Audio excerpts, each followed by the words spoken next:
Okay. Hi guys. Let me introduce you Hey. to Kevin Cannon, who is our guest today on Like and Like. And why don't we start by you, Kevin, introducing yourself to the guys? Sure. So my name is Kevin Cannon. I'm originally from Ireland. I'm currently based in Munich in Germany. I work for a company called Frog Design, sorry, which is a product and service design company. Frog is kind of one of the older, I guess, agencies doing product design. In a good sense. Originally started in 1969 Wow. in the Black Forest in Germany, and then in 1970, in the 70s, did a lot of work with Apple, and actually that then moved the company over to the US, and now it's an international company as a result of that. Cool. And do you still work with Apple, just out of curiosity? Not that I know of. I think it's possible we do some small bit in the San Francisco office, but from what I know, they decided to take everything in-house. In-house, yeah. And they actually tried to hire our founder and say, "Hey, do you want to set up our team?" But he preferred to stay independent. So, they're very secretive these days, so they don't like to give stuff to externals. Of course. And Kevin, what do you do at Frog? Do you have any area of specialty? I don't know, medical or I don't know, financial services? Do you lead a team? Yeah. So so these days I'm leading teams. My background is originally in interaction design. I'd say my specialty is kind of deep interaction design, like interaction models, system interaction, things like that. And I've been, originally my background is web design, and I would say the things I've been working mostly over the last sort of 3 years or so is with either emerging technologies, connected products, things that have a very strong technical need. And that's sort of my sweet spot, is where are things that are very technical but need a designer with a technical mind I see. Okay. to work through them. That's kind of the area that Interesting. my niche, I think. Yeah. Cool. All right, so let's start with the first question. That is, what you have recently discovered that you like or think is valuable. So anything industry related. Yeah. So I have the first thing is that I'm really loving everything that Nintendo is doing right now. So the Nintendo Switch, I bought one and I really love it. What is that? I haven't heard of it. Yeah, so the Nintendo Switch is the new games console from Nintendo. So maybe the last one most people would have known would have been the Nintendo Wii. They had a follow-up to that called the Nintendo Wii 2. That was a complete flop. And they also have like the portable ones, the Nintendo DS, right? And so what's fascinating to me is that they launched this product it's basically a portable console that can also be connected to your TV.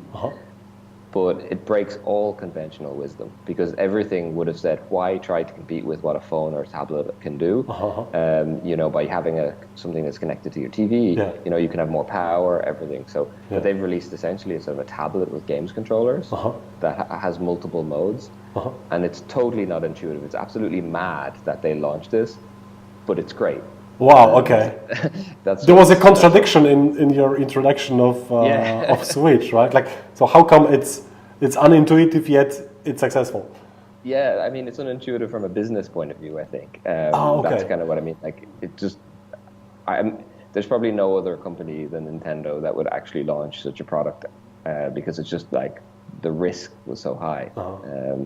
So like they lost a lot of. They had a lot of. They have Microsoft and with Xbox and PlayStation on one side attacking them, and then they have phones and tablets on the other side. And these devices in a way could connect to the external monitor as well. But I think what's cool is that they just look at what is play, and they ask the question like, wouldn't it be cool to play games everywhere? And that's the question they've answered, which is it's not a technology question, it's about play. And that's the type of thing Nintendo would do, That's what's so cool about it. So what you mean is that you can play on this little device, but you can also say go to your friend's place and connect it to the TV set. Exactly, yeah. Okay, cool. So if you're a family, maybe the kids are there and they're using the TV in the house, but then the whole family wants to watch a movie. You can say, hey, just take the game and go play it in the kitchen or the different room. And how do you connect that to a TV? Do you need some sort of a setup box? it's got a little dock, and so you dock it into it. With And then HDMI? it pops it up. Cool. Yeah, I'll exactly. give it a go. Now that I think about it, I think I was pitched to get this thing by my son Yeah, maybe. not long ago. Now that you mentioned that, so maybe I'll get it. I'll see. All right. So on the flip side, what is there that you've discovered that is not that cool and is bad? Yeah, so to me, like I said, been working a little bit more in the connected product space. So I have that's something I've seen that's very much failing and not succeeding in many ways, and failing for different reasons. And there's maybe two. I don't have two things I want to talk about, or two ways they fail that I think are interesting. So the first way is in a very big topic at the moment, which is data collection and security. So we've seen examples of children's toys that were collecting, way too much data about children and what they were doing with the toys in a kind of creepy way. Yeah. And then also there was a connected vibrator product where they were like uploading analytics to the cloud about how often the product was used and for how long, etc. And you definitely wouldn't want to share this info. A little bit sensitive, right? Yeah, a little bit. Yeah. and I think that's quite fascinating. Just because you can collect that data and have that, doesn't mean you should take it. So that's one part of it. Yeah, but don't you think, Kevin? Because interestingly, many people I speak to, many of our speakers this year at Product Camp, when I ask them about that one thing that they don't like, many of them, like you, say something about the Facebook thing, or the problem with too much data being exposed and privacy, etc., etc. But don't you think that we are just at the moment in this sort of history of innovation, we're just going through that little bump, but eventually we as individuals will either need to give in, because without giving in, there will be no progress. Do you think that? I mean, don't you think that this is a bit of a futile thing for us, that eventually we will be exposed whether we like it or not? I sort of yes, no. I think there's part of it where some of it is just saying, yeah, that's just the way the world's going to be now. But at the same time, if you look at the history of consumers and also the history of industry, there's one is that consumers have power to decide what's acceptable, So, take in the medical or in the cosmetics industry. Mm-hmm. So it used to be acceptable to do any kind of testing on animals, anything at all, didn't matter. And now there's that change. It became less acceptable to do stuff that's blatantly cruel. There's still animal testing, but where it's just blatantly cruel to the creatures, it's just off the table now. You just can't do that anymore, at least for any kind of known brand. So it's possible for society to shift what the rules are. So I feel like it's possible that's one outcome where, we shift, where it's completely blatant, really, really overly excessive data collection. It just becomes unacceptable, but sort of slightly more anonymous, more traditional advertising, segmentation remains, and that becomes part of it. So probably both will be what actually happens depending on the data collected. That's my feeling. Yeah, it's a nice analogy with animal testing. Indeed. It could be like that. All right, and finally, what is that one thing that you strongly believe in, something, again, design related, UX related, that for you is obvious but is not necessarily obvious to your teammates or your friends in the industry? Yeah, this is a really hard question. I had to think a long time for this, but I think I got an answer. Something I learned a few years ago is that releasing a bad product can sometimes be the right thing to do for an organization. Releasing a shitty product, potentially even in some cases, but and especially for larger companies, this can be good. And so let me tell you how I came to that sort of thought, which sounds very strange. I did a small project on a connected coffee machine a few years ago, and we were just designing mostly the app and how it would connect to the machine, and we were asking questions, and our team were saying, well, this doesn't really seem like a good idea. We did some user research, and it didn't really, you had to put the thing in, you have to put the capsule in, and then you had to put the coffee machine or put the cup into the coffee machine.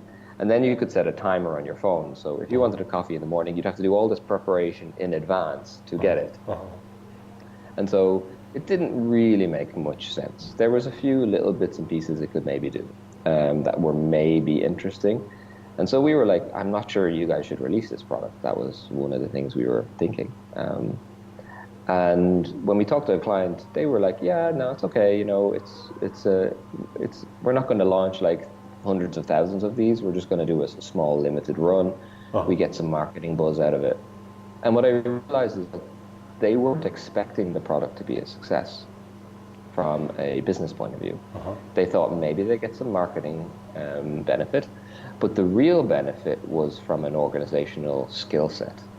If they waited until the perfect connected coffee machine idea was there, that might be 3 years later. And if they waited to that point and then they tried to launch it, or a competitor launched it and they tried to catch up, they would have years for their organization to catch up in terms of skill set.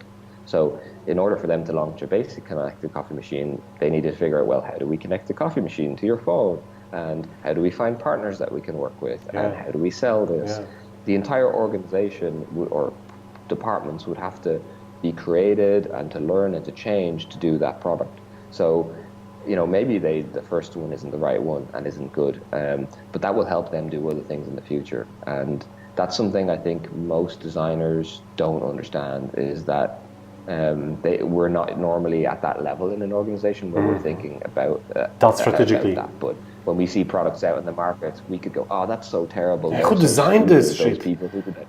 Yeah. Whereas often, you know, the entire team knows all the things that are wrong with it, and they're actually really smart people, and that's setting them up for the next success. So that was a very humbling thing for me to learn, where I was like, oh wow, okay, I've been wrong about so many things now. I mean, you just made me realize that I was looking at the UI in my car really wrongly, because like I've recently bought this car and this fancy UI in it and etc.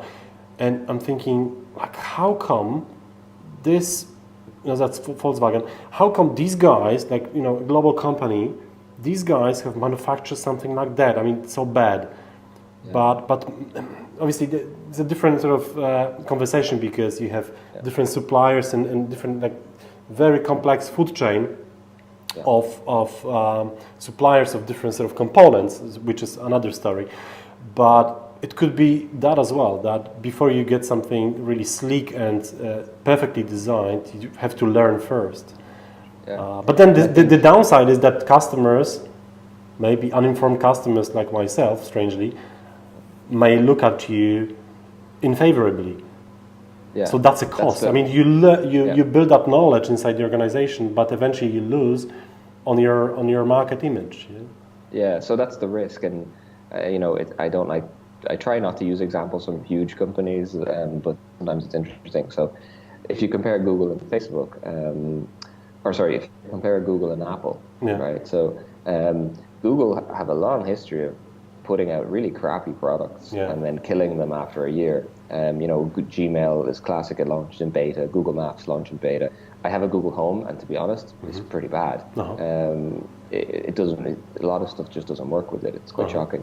But that's sort of the brand promise with Google, is like, you sort of know you're at the forefront of technology, and maybe not everything's going to work. Whereas if you buy something from Apple, you expect it to be super solid. So I think there is a risk there, and that's something I think is actually a risk potentially with Apple long term, is they aren't able to experiment with products in public in the way that most of the companies are. The public image doesn't allow for that. Exactly, and so it's weird where your brand promise is like excellence, but if the industry changes where, like, being able to innovate in private is not enough, you have to innovate out in the market. That would be very difficult for them to manage that transition, But on the other hand, if you look at Apple, they claim that, first of all, they have a super long product development cycle, as in before you see something really, they get started on this thing years before it sees the light of the day. And so that's one thing, and second thing is that they poach guys from different companies that try to do what you're describing as building internal knowledge, but that internal knowledge leaks through acqui-hires and just poaching of employees. Yeah, so but I think it depends on the nature of the product. Like I think certain products it's totally fine, but there's other products where maybe you have to sort of put your stuff out there, and so that's pretty interesting, I think. Yeah, cool. No, I'm looking forward to continue that conversation, Kevin, at ProductCamp. So, is that something you're going to be talking about during your talk?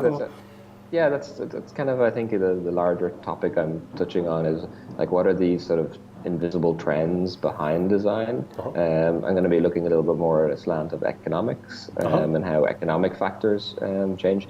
But it's all about, what are these hidden forces behind design that we don't tend to talk about or know about? Brilliant. And that's something I got kind of fascinated about about 3 years ago when I started hearing stories like this about and having these experiences like about the coffee machine I mentioned earlier and talking to people. And it's just a topic I'm super interested in. So I'm looking forward to exploring it and continuing that discussion at the conference. Fantastic. Looking forward to that.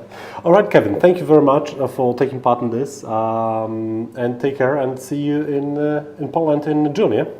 Great. Thank you very much. Cool. All right. Bye now.